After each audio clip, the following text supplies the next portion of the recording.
Despite 2 consecutive losses and a 3-way tie in the AFC East, it's the Jets that still control their destiny to win the division. Hey, how are you folks? Jason Horowitz, glad to be alongside CBS Sports' Charley Casserly with you on the NFL previews presented by Comcast. And the reason I say that, it's because who they play. Let's take a look at the AFC East standings first and get you to understand why. The Jets are the only team in the division that can get to 5 wins in the division, which would be the tiebreaker if teams have the same amount of overall wins. Look at the remaining schedule, Charlie, and you get Buffalo and you get Miami. So you have those 2 games. Even if you lose at Seattle, if you win Buffalo and Miami and nobody else wins out, you win the division. That's right. So really, it starts Sunday against the Buffalo Bills, which is a crucial game where the Jets have to rebound after a very, very disappointing loss in San Francisco where they were totally outplayed. They've struggled the last couple of weeks, though. What do they have to do and what can they do against Buffalo to change that? Well, I think Buffalo is the perfect recipe for them to play at this point in time, because here's what's happened. In the last 2 games,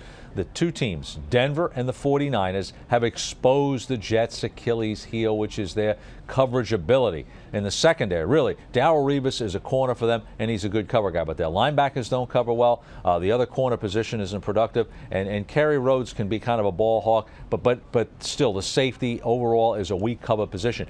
Guess what? Buffalo is struggling to throw the football. They're not getting good quarterback play. First it was Trent Edwards, now J.P. Lossman. So you got a perfect match for the Jets to bounce back in this football game. Buffalo can't take advantage, I think, of the Jets' weakness. And it'll be a decision later this week whether it is Edwards or Lossman. Of course, it was Lossman last week. But either case, 6 total points the last 2 games for the Buffalo Bills offense, which begs the question, can they count on Marshawn Lynch this week against the Jets? No, I think it'll be a mismatch because I think the Jets are more physical up front. I think Chris Jenkins at nose tackle will start right there. He'll take over the line of scrimmage.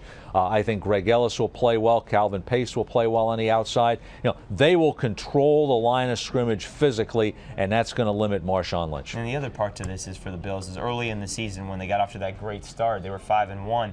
You're talking about a team that was able to get to Lee Evans. What have teams done defensively to take him away? Well, I think part of it is the play of the quarterback position. You know, neither quarterback, as we've talked about, has played real well as far as being good on his decisions and accurate. And also, I think people understand, hey, they got one receiver, one guy that can beat us. We're going to double cover Lee Evans. We're going to take him out of the football game. I don't think it's anything that Lee Evans hasn't done well. Lee Evans, to me, is one of the best receivers in the league.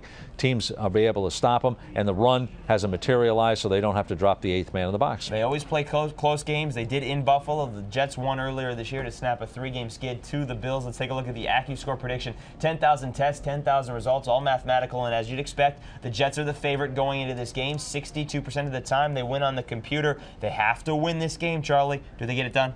I think they do, and here's again, it starts with the Jets' defense. I think the Jets' defense will stop the running game. Buffalo's passing attack, if I was looking for one thing in this game, I'd monitor Buffalo's passing attack, because if they have a good day throwing, they can win this game. I don't think they have a good day throwing. They're not going to score many points. I think the Jets will be able to run on the Bills, and I think they'll move the ball efficiently in the passing game. Leon Washington is the guy that always is a wild card here to make plays. So is Dustin Keller.